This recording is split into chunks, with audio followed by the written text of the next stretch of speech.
Swayam Prabha. Digital India. Educated India.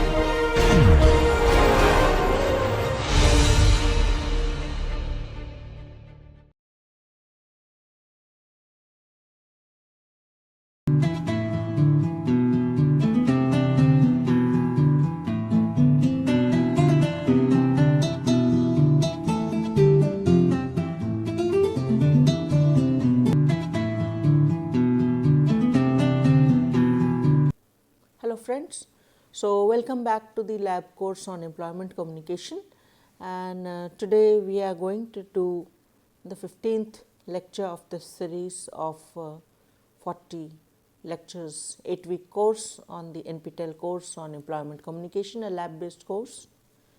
So we present to you lecture 15, practice session 1 of module the second.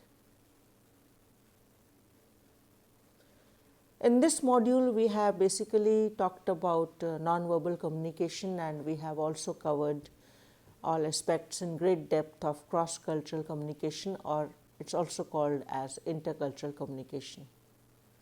So, as far as we have impressed upon you the importance of these two topics which comprise module 2 of the course, it is my profound pleasure and happiness that I present to you the first lab session on module 2 titled first half on non-verbal communication and second half on cross-cultural communication.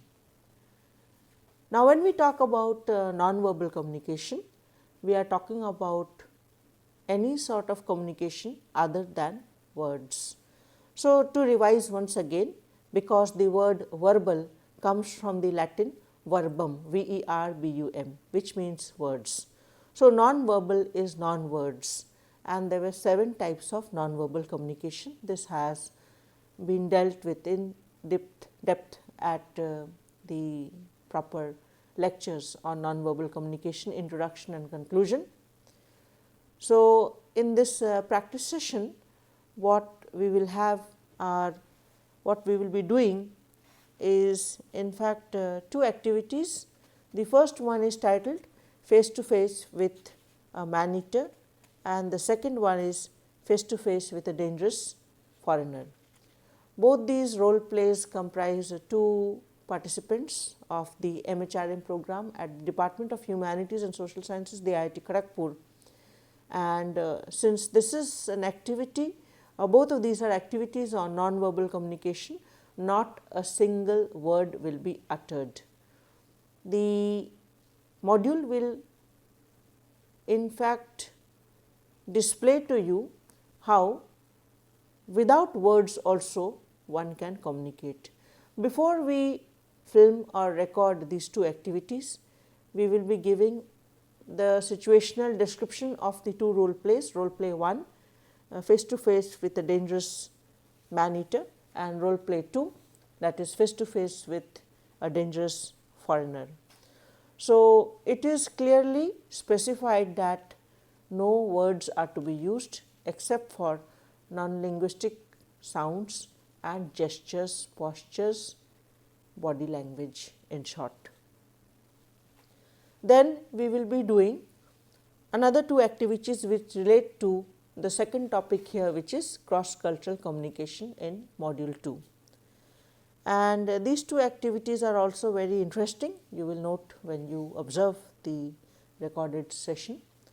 In the first activity of intercultural communication or cross-cultural communication, we have a situation of a very orthodox, let us say Tamilian father, and he has a son who is returning from abroad, he is working abroad, and how do the father and son, they talk about the prospective marriage of the son.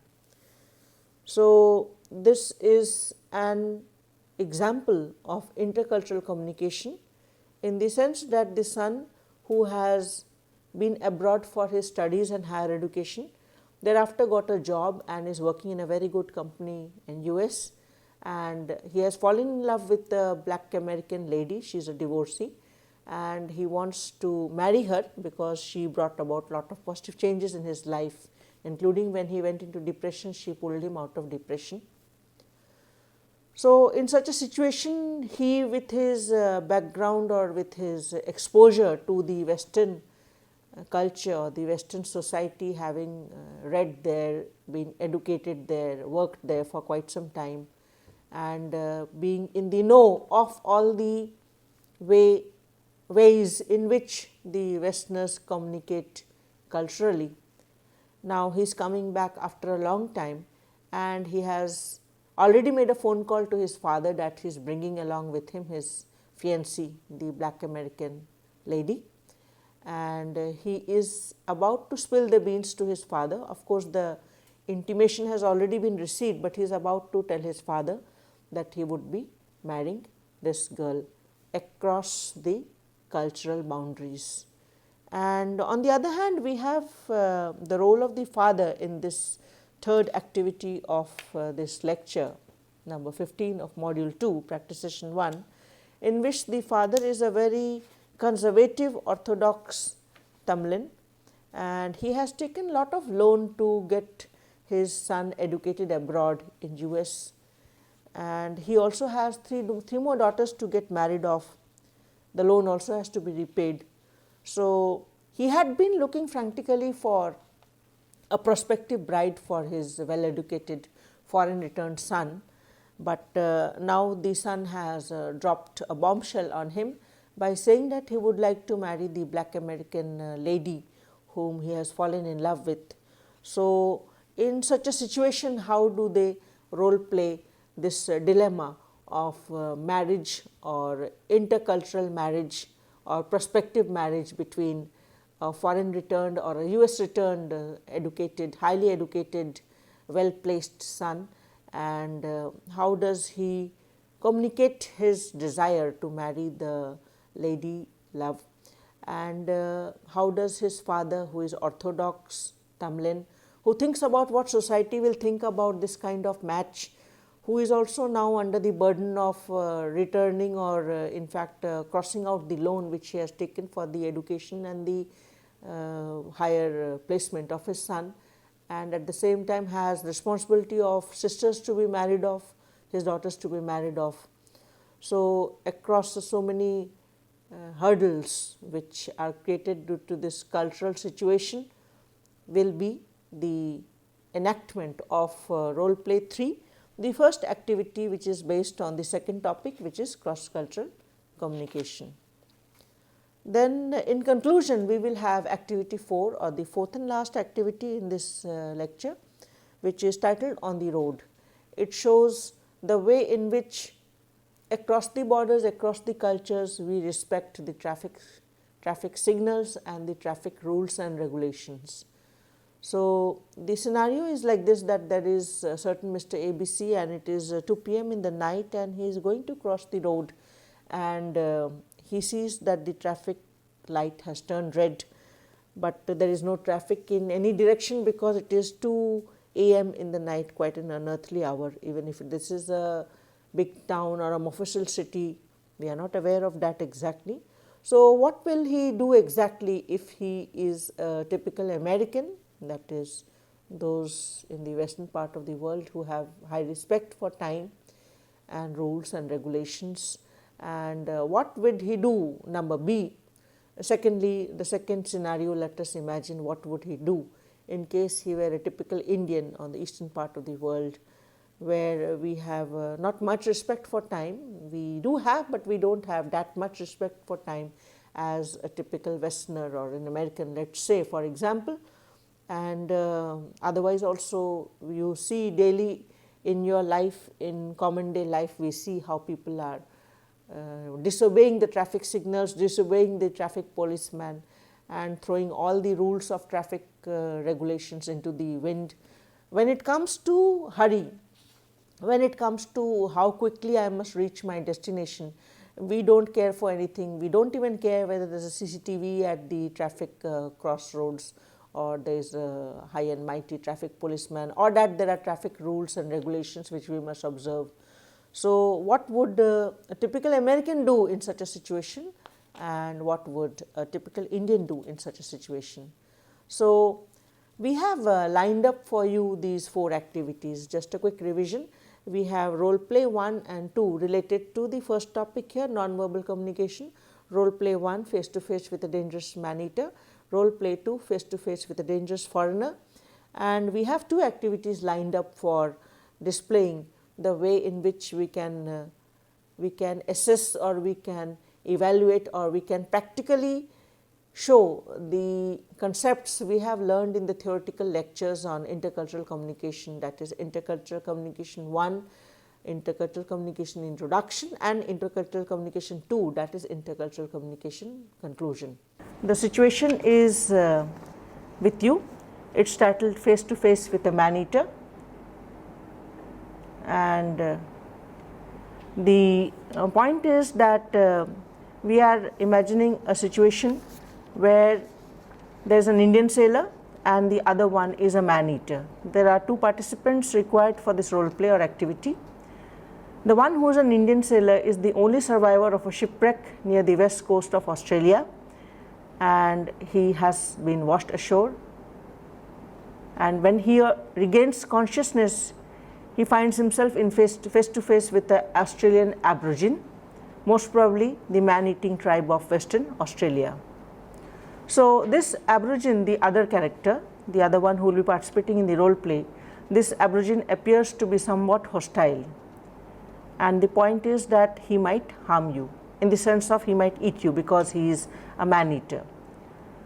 So, he might be dreaming of cooking and eating you with his friends, and the situation which you have to role play is to reassure him that you are harmless and you will not be shooting him because you don't have any guns.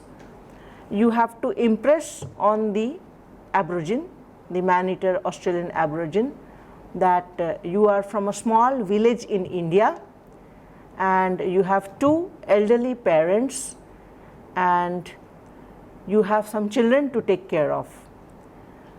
This has to be done only through gestures and non-linguistic words. You also have to tell him that you are a vegetarian, and in case if you want that the Australian Aborigine, the man-eater, should not turn violent, or you would not like him to eat you up, gobble you, then you have to tell him that you instead are thirsty and hungry, and you would be requesting for some water and fruits because you are a vegetarian. So, this would kind of impress him or her that he would not be eating you up, and this entire activity is to be done without using any words except for some non-linguistic sounds, non sequiturs, and if necessary, I think that would be enough to explain the situation. So, let us have 2 volunteers for this short activity. We will take 5 minutes for this activity. Come. Very good. We have with us Mr. Tirthonandi in the role of man-eater and Miss Varsha in the role of the Indian sailor who has been shipwrecked. So, the man-eater is the Australian Aborigine, Tirthonandi. So, we begin.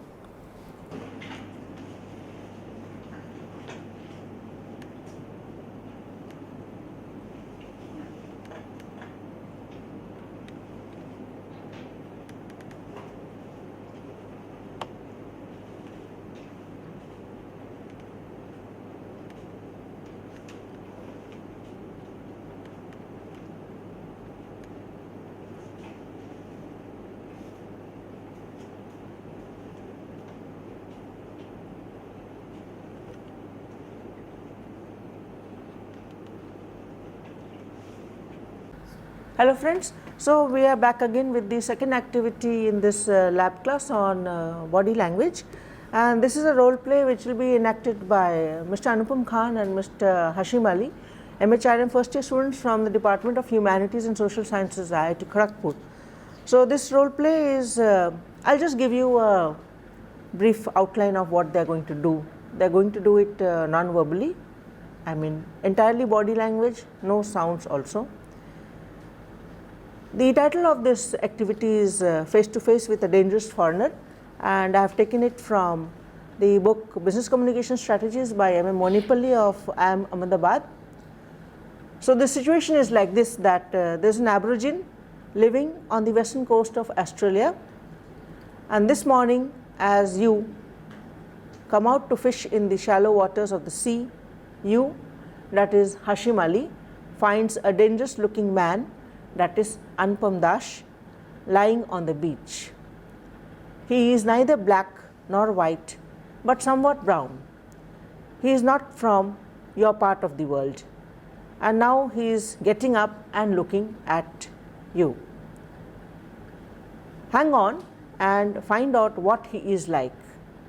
Use only gestures and, if necessary, non-linguistic sounds. He can't make sense of your words. More than anything else, be careful. Don't be too friendly. Ask him to get away before he gets into trouble. He may even have one of those weapons that send out fire and smoke with a big sound. He might kill you if he stays on. You can never trust these foreigners. Don't smile or show friendliness until you are sure his intentions are good and he has no weapons. So over to Hashim and Anupam Dash.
The two activities we have for topic number 2 in this module, second practice session 1, lecture 15, is the first one on Gone with the Wind, the situation where you have the foreign returned son, highly educated, well placed with a good company in America, returning to India to his village in Andhra Pradesh or Tamil Nadu perhaps, and trying to talk with his age-old orthodox conventional father about his desire to marry a black American lady.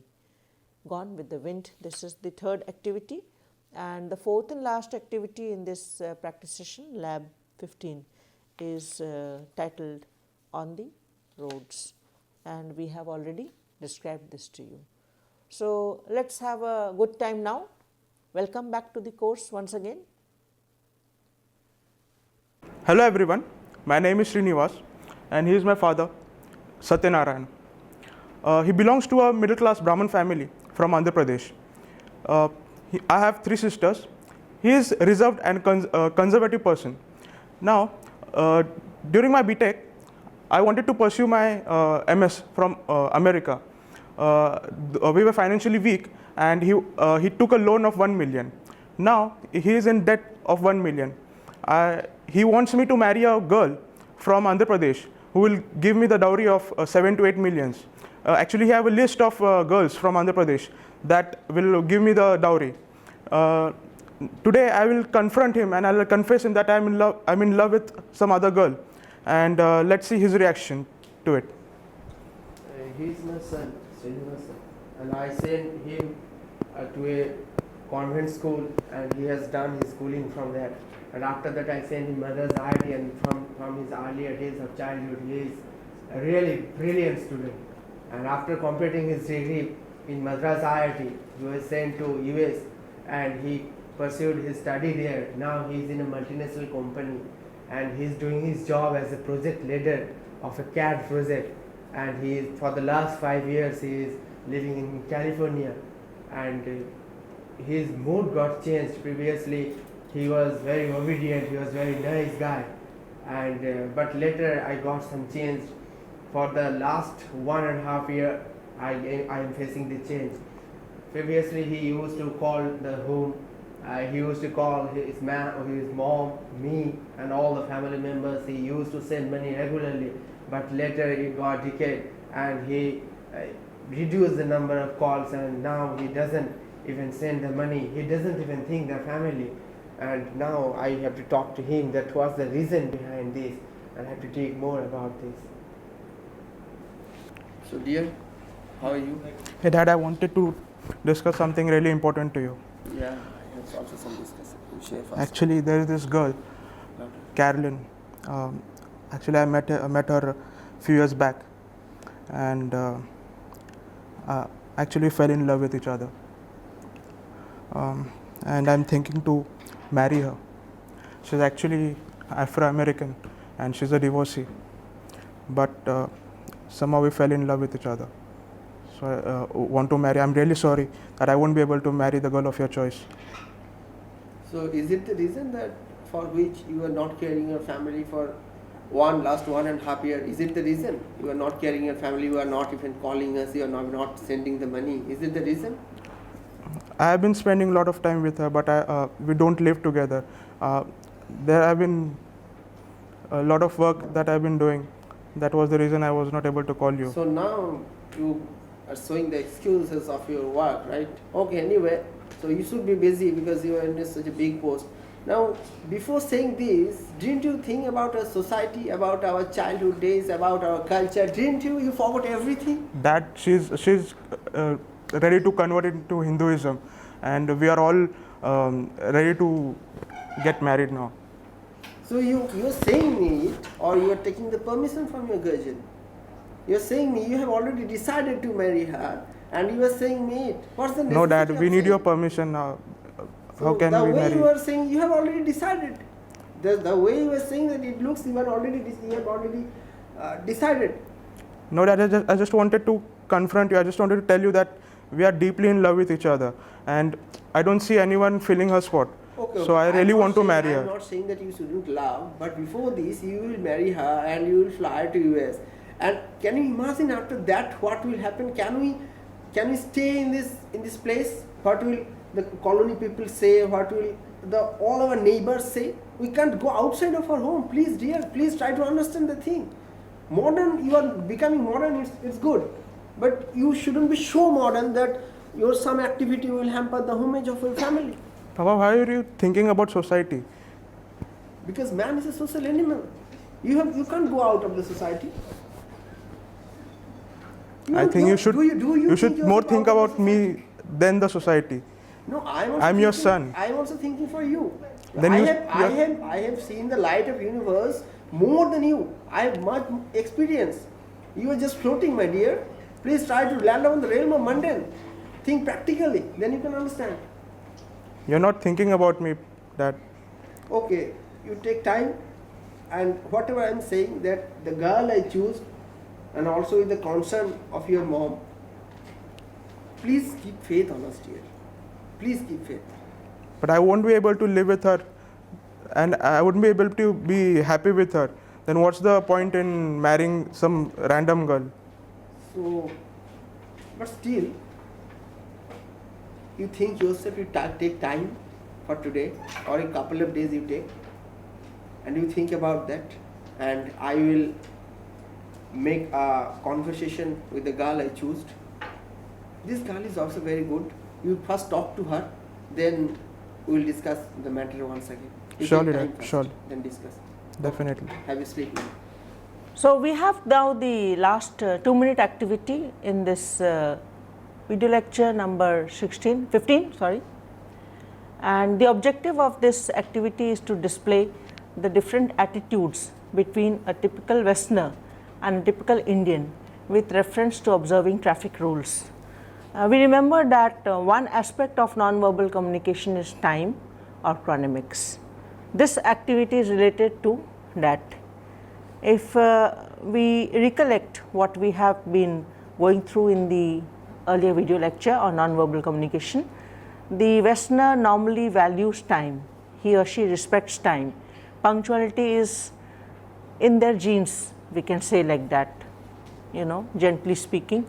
But if you come to our side of the world, in the eastern part of the world, let's say the Asian countries and the South Asian countries, we do not that much respect or value time.